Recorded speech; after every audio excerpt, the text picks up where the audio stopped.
Hey, so about a week ago, I would say it's almost to the day a week ago, I did a quick hit on the Oracle stock rise. There was a meteoric stock rise in Oracle.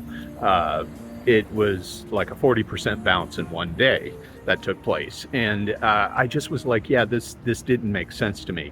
Couldn't understand why the stock would have gone up for the amount that it did in a single day.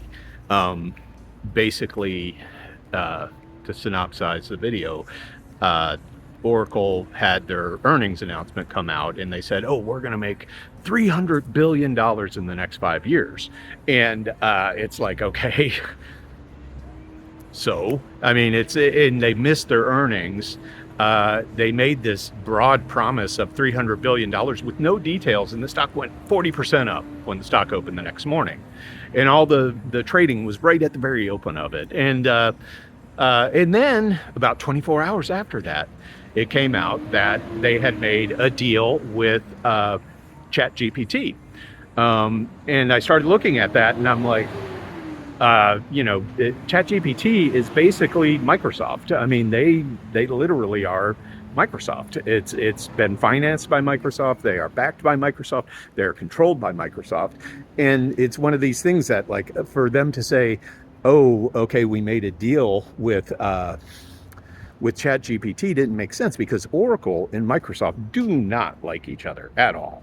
They are not friends. They are not, they basically are the largest competition with each other. I think in the industry, it's one of the biggest rivalries beyond, say like Apple and Android.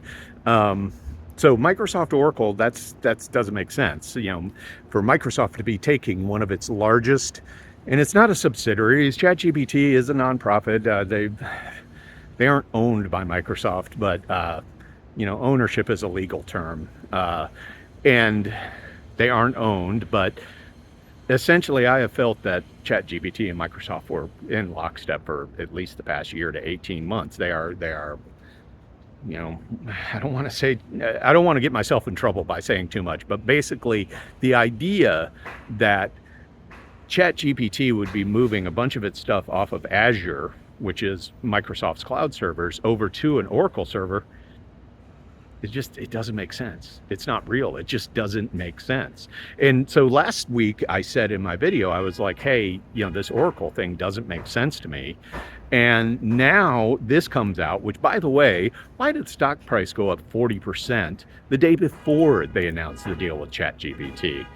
Sounds a little like some secretary leaked some news there, but it's the type of thing that now, since after the 40% spike, it's back down to, it's given back a pretty good chunk of that as well. So a lot of people cashed in and cashed out, made a lot of money, but I ultimately think there's a really good chance that this may end up being the death blow for Oracle, because now people are starting to say ChatGPT does not have $300 billion to spend. Where's this money going to come from?